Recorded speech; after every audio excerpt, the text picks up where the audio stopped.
بسم الله الرحمن الرحيم الحمد لله رب العالمين والصلاة والسلام على رسوله الأمين وعلى آله وصحبه أجمعين السلام عليكم ورحمة الله وبركاته ميل joogtaan bowlaalayaal kusoo dhawaada barnaamijkeennii diini waa dhaqan oon kusoo qaadanayno dhaqanka wanaagsan iyo akhlaaqda suuban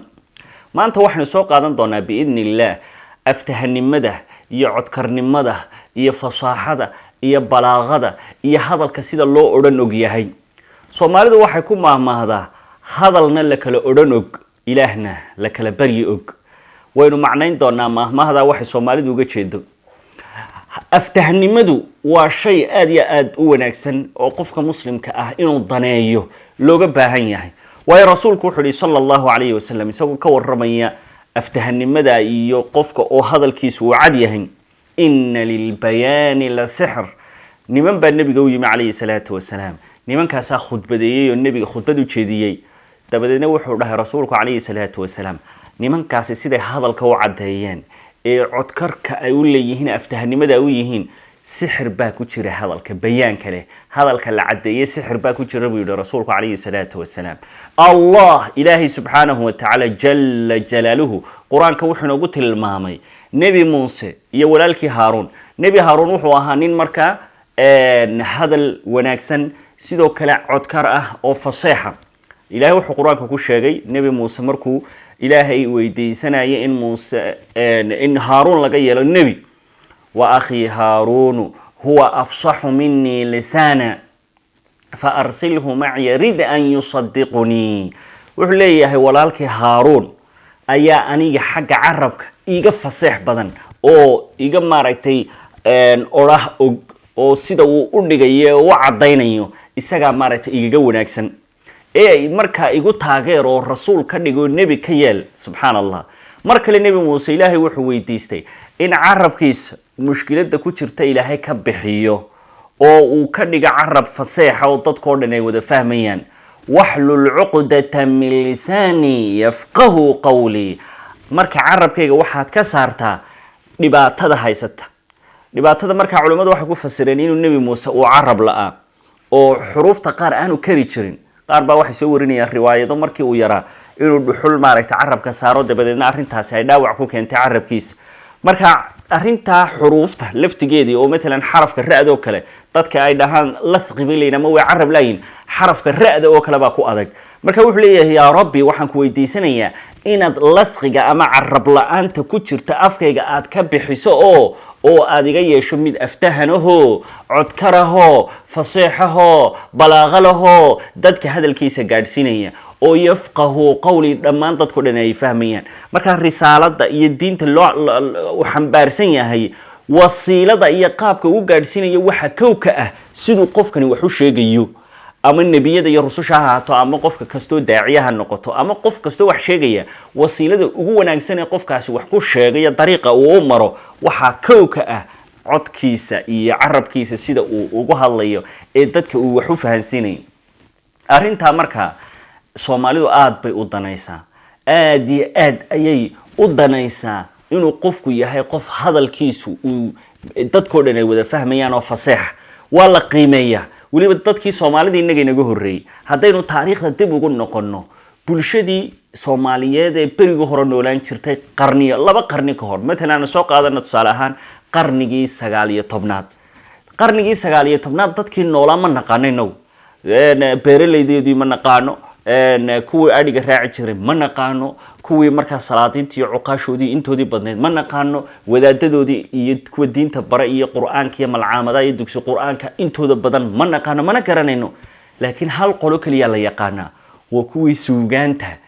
tirin jiray ama aftahanka ahaa ee gabi jiray maansada curin jiray kuwa Soomaalidu taariikhdoodii waxay noqotay mid baaqiya maxaa ka dhigay baaqi لأنه Soomaalidu hadalka way xiisaysaa hadalka qiime ayay u sameeysaa wasida carabtu ay ahaan jirtay waa dhaqankii carabta waagii hore oo carabtu aad bay u qiimeyn jirtay hadalka orally waxa qofka afkiisa ka soo baxay saadarteed ba islaamka ka hor waxa jiri jiray niman abwaan ah oo suugaan intay tiriyaan gabayadooda lagu xardhi jiray kacbada la suuli jiray sida ninkii la dhihi jiray maaragtay imru'ul qays oo kale iyo naabiqat adubyaani oo kale iyo cantara ibnu shadaad iyo zuhra iyo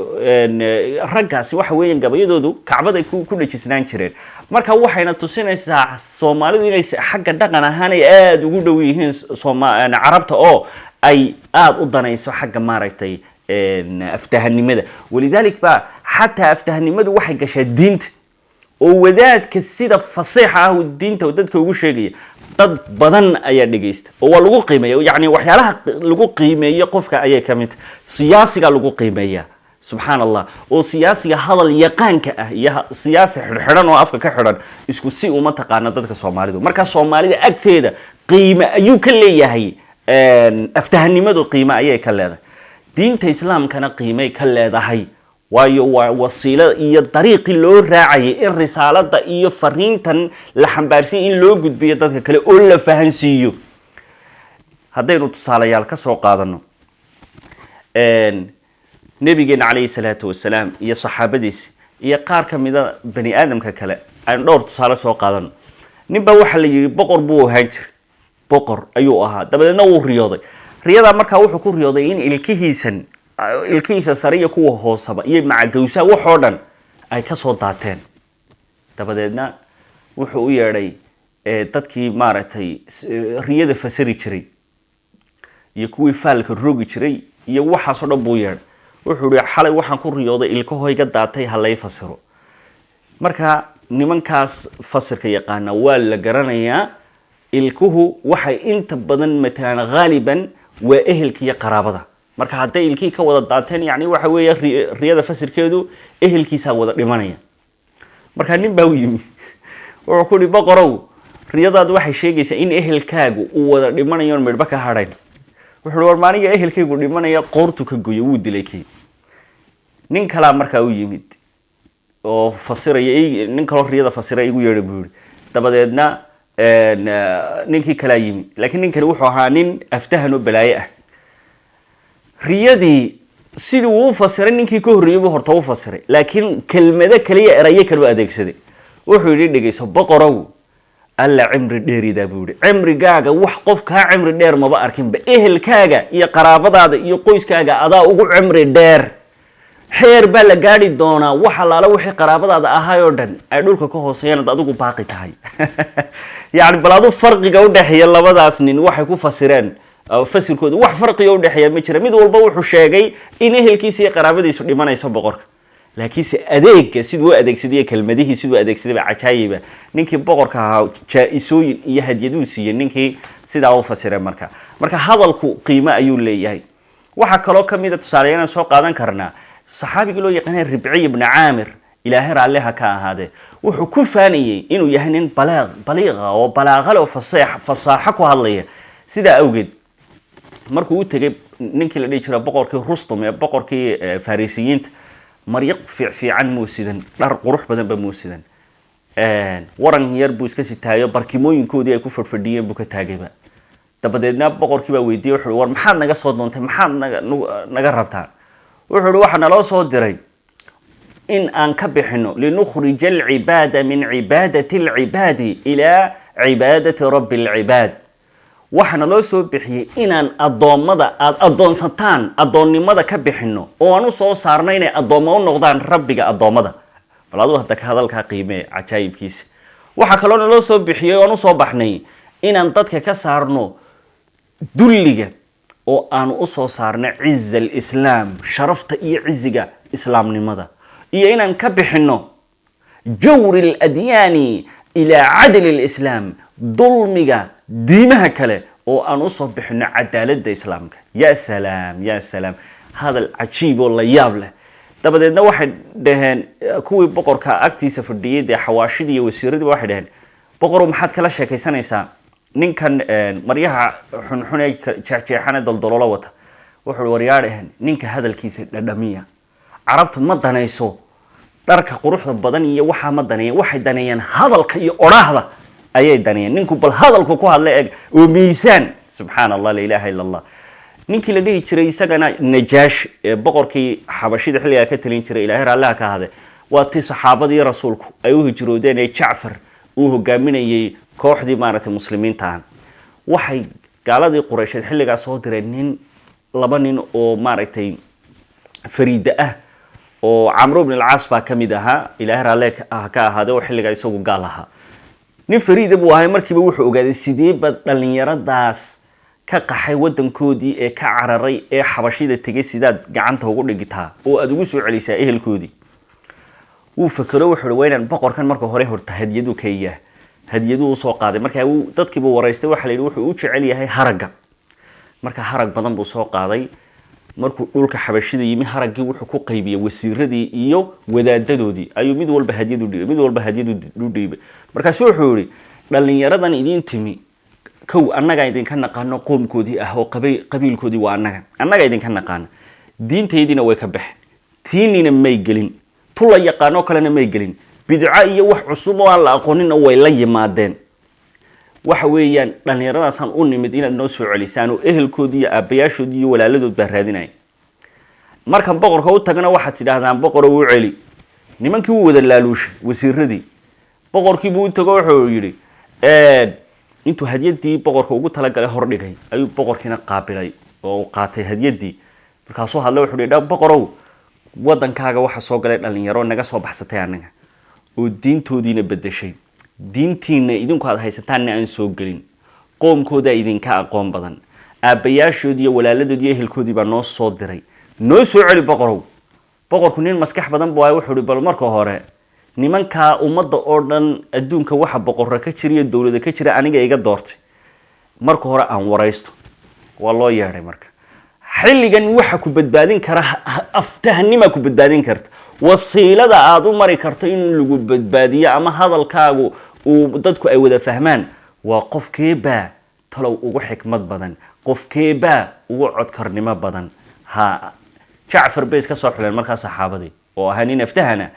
Jaafar baa la hadlay Jaafar bal markaa sidoo u hadlay cajaayib kale bal u fiirso ee arintii dhinka kale u qalabtay wuxuu yiri Jaafar Ilaahay raalaha ka ahade annagu waxaanu ahayn buu yiri qoom waxaanu caabudi jirnay sanamyada iyo dhagxaan intaan ayaan caabudi jirnay annagu gacmahayaga ku samaysanay oo intaan xalwad ka samaysana sanam baanu cuni jirnay khabaa'iska iyo waxa maaragtay baktiga ee dhintay baanu cuni jirnay oo waxa weeyaan caruurtayada aan dhalnayba nolol xabaali jirnay oo been iyo xan iyo marka isku dir ayaanu ka shaqeyn jirnay oo qabyaalad iyo marka cunsuriyad ayaa afka naga buuxday oo wuxuu yiri ballan aan oofinaa may jirin oo amaano aan ka soo baxnaa haba yaraatee may jirin oo cadaalad aan naqaanay may jirin waxaanu Ilaahay noo soo diray nin aanu amaanadiisa garanayno oo aan nasabkiisa naqaano oo run sheegnimadiisa aanu garanayno oo ballanta uu galay aan ka bixin ninkaasna wuxuu na faray inaan Ilaahay kaliya caabudno oo aanan u shariik yeelin oo sanamyada iyo awthaanta la caabudayo iskaga tagno oo xaaraanta iyo baktiga aan iskaga tagno oo amaanada aanu ilaalino oo ballanta aan oofino oo runta aanu sheegno oo qaraabadayada aanu xidhiidhino oo Ilaahay kaliya caabudno Allah baladu fiirsa hadalka sidaas subhanallahi la ilaaha illa Allah boqorkii wuxuu yiri labadii nin intuu la hadlay reer Quraysheed ayuu wuxuu ku yiri idin celin maayo waliba aayaadka quraankana way ku akhriyeen quraankuna waa fasiix deeq quraanan arabiyan wa quraanka arabiga aha oo aha fasiixa ahana way ku akhriyeen suuratu maryam waabu ooyay marka boqorkii loo yaqaanay Najaashi halka marka Ilaahay amarkii kadib waxa nimanka sabab u noqday oo badbaadiyay aftahanimadii Jaafar Ilaahay raalaha ka ahaadeen nabigeena kaleey salaatu wasalaam ayaa ah dadka kii ugu aftahansanaa salawaatullaahi wasalaamu calayh saawgeed baa wuxuu yiri uutiitu jawaamic alkalim eray ururinto dhan baa Ilaahay siiyay kelmad buu dhahayaa markaas intaasoo cilmi baa ku hoos jira oo culimadu intaasoo kutub bay ka qoraysa wuxuu yiri rasuulku kaleey salaatu wasalaam bal hadaladiisa gaagaaban yar ee xadiista u fiirso la darara wala dirar wa kelmad yar sadar xitaa ma gaadhis wala laba jumladood la darara wala dirar isdib ma jiro dibna ma jirto intee oo ahkaam oo sharciya ka dhalanaysa intaasoo meelood bay galaysa ganacsiga galaysa oo bay'ay galaysa oo qoyska galaysa oo nikaax iyo guurka galaysa meel walba galaysa oo dawladda galaysa oo siyaasadda galaysa qaacida dhan ayuu markale yiri rasuulku kaleey salaatu wasalaam mar wuxuu yiri inama al-a'malu bin-niyyat wa inama likulli imri'in ma nawa amal kasta waxa saldhig u ah ونيته بس قف والبوح نيسته ونبوهليا وهذا العجائب والله يابله مركل وحو لي تهادوا تحابوا ولا بك المدود تهادوا تحابوا وروح سوها ديدية واسجعلانا سانه بل انت علمي ايكو استرتو في صلوات الله وسلامه عليه مروح لي هذا الكيس مرض والله كمعان مروح لي البيعان للخيار ما لم يتفرقا فإن صدقا وبينا بورك لهما في بيعهما وإن كذبا وكتما محقت بركة بيعهما صلى الله عليك يا رسول الله هذا والله كمعان ملبك عسلك كمعان وي oo wax way cajaayba oo qofkii maaragtay uu qaybi karo oo xifdii karo oo sahlan haddana intaasoo kutub aan ka qori karno ama maanta aynu ku diraasan karno ayuu dhahay rasuulku calayhi salaatu wasalaam ugu dambeyn waxa leenahay aftahanimadu waa shay kamid ah dhaqamada wanaagsan qofku inuu ku sifaysmana waa akhlaaqda nooceeda wanaagsan bay soo galaysaa maxaa lagu hantaa waxa lagu hantaa kow de hibe ilaahay uu ku siiyay waa hibe way noqon kartaa ilaahay uu ku siiyayba oo qofku ku dhalan kara barashana way u baahantay oo waxyaalaha lagu barto waxa kamid ah taladii nabigu uu yiri calayhi salaatu wasalaam qul khayran aw liyasmut war ama hadal khayr la ku hadal ama iska aamu marka aamusnaanta badan xikmada keentaa waana arintii luqmaan al-hakim luqmaankii xikmada badnaa ee nabiga lagu tilmaamay ama adoonka wanaagsan uu ku helay xikmada waxa kamid ah uu aamusnaan jiray markuu hadlana xikmad buu ku hadli jiray sallallahu alayhi sayidina muhammad rasuulillah aad iyo aad baydi salaam iyo salaam alaykum wa rahmatullahi wa barakatuh